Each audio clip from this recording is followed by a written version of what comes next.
A paz do Senhor Jesus Cristo a todos.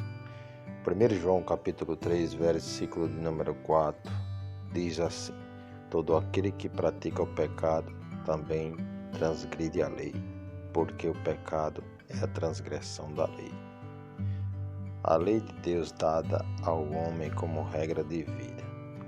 O objetivo do apóstolo aqui é excitá-los à santidade e impedi-los de cometer pecados, talvez em vista do fato declarado de que todo mundo que tem a esperança do céu tentará ser santo como Salvador.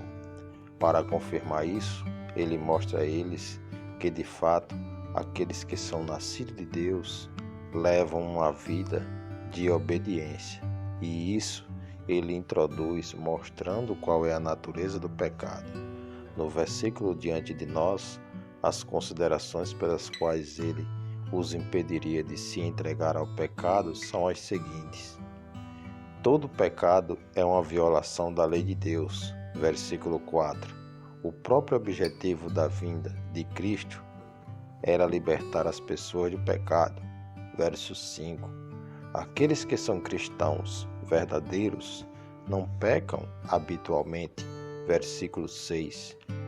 Os que pecam não podem ser cristãos verdadeiros, mas são do diabo. E aquele que é nascido de Deus tem nele um germe ou um princípio de verdadeira piedade e não pode pecar. Versículos 8 e 9.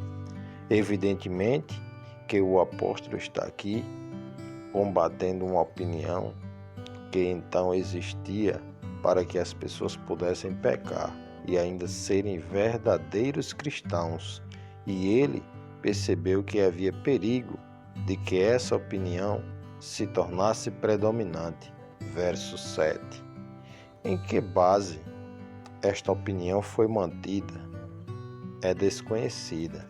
Talvez se sustentasse que tudo o que era necessário para construir religião era abraçar as doutrinas do cristianismo ou ser ortodoxo na fé. Talvez não se esperasse que as pessoas se tornassem santas nesta vida e, portanto, pudessem se entregar a atos de pecado.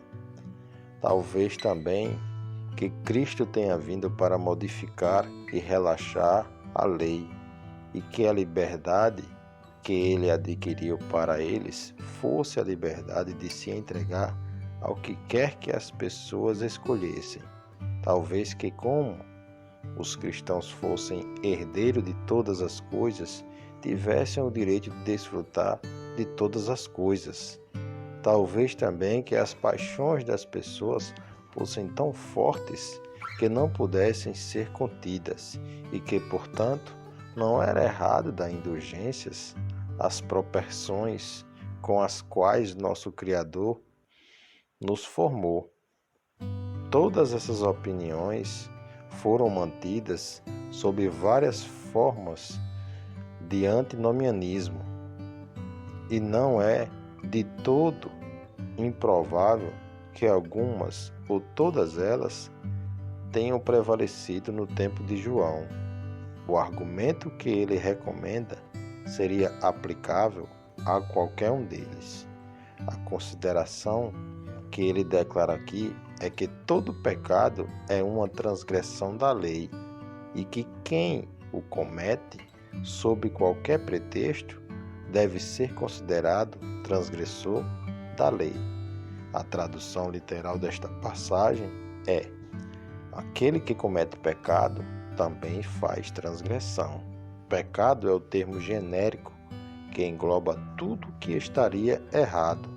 A palavra transgressão é um termo específico, mostrando onde está o errado, ou seja, na violação da lei. Por que o pecado é a transgressão da lei?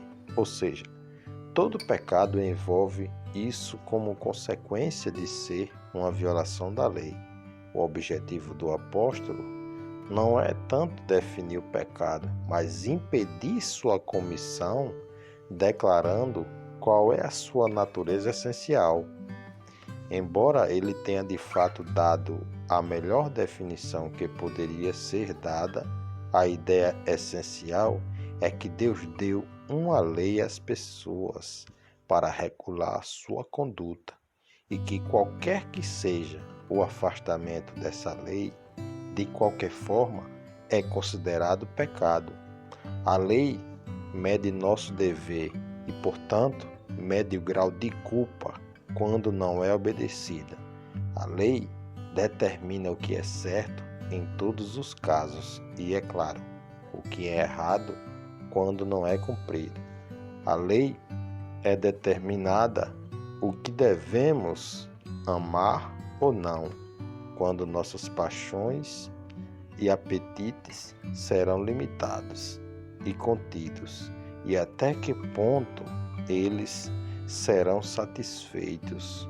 Quais serão nossos motivos e objetivos na vida? Como devemos agir em relação a Deus e às pessoas? E sempre que, em qualquer um desses aspectos, seus requisitos não foram cumpridos, portanto, haverá pecado.